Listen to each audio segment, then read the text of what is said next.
Hello everyone, we are back with a new video, and this time it is One Piece chapter 1138, The Harley. Excited to go with this one. We open with lovely cover as always. This time we've got continuation of Yamato's Golden Harvest and shock horror. It's who's who is revealed to have been causing these troubles, and it's actually he was the one who stole the look. He's got the katana.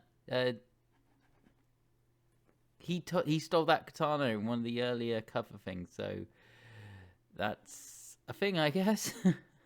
And we kind of open off, kind of catching up back where with what are their names? Shamrock, Gunko, and Loki. And Loki asks the question I'm sure was on everyone's mind after the last chapter, is why do you look like Shanks? And he answers, get the answer straight away. And it's the thing we expected, but yes, Shanks is his twin brother. Shanks is a celestial dragon, essentially. He's descended from a world noble. That's insane. And this next sequence is insane. So Loki's pissed off with them, obviously, and he starts threatening Shamrock. And Shamrock, in response, pulls out his sword, and it transforms into the three-headed dog Cerberus.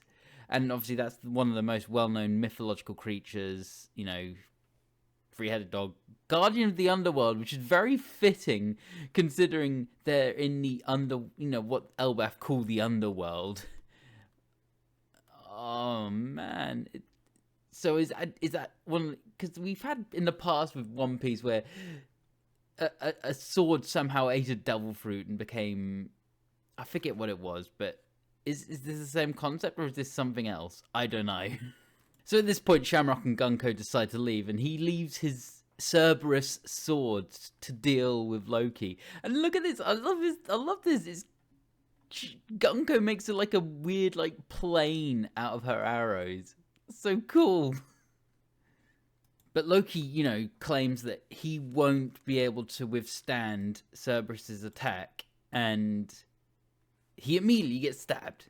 Now, I don't think there's any ramifications for this. Loki's obviously not going to like die or be out of commission or whatever. It's too anticlimactic after setting him up as a character, but he has just taken a big hit. So it'll be interesting to see where that plot line goes.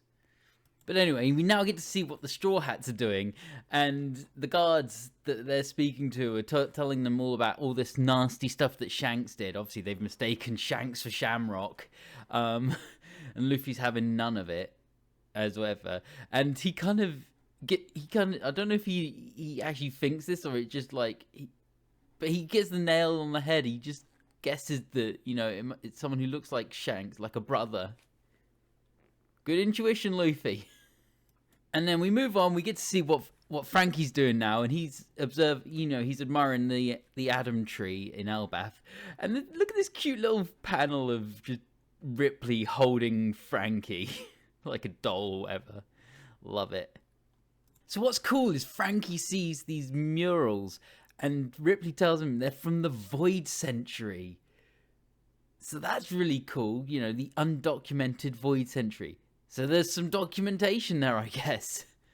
And last but not least, we find out what Chopper and Robin are doing.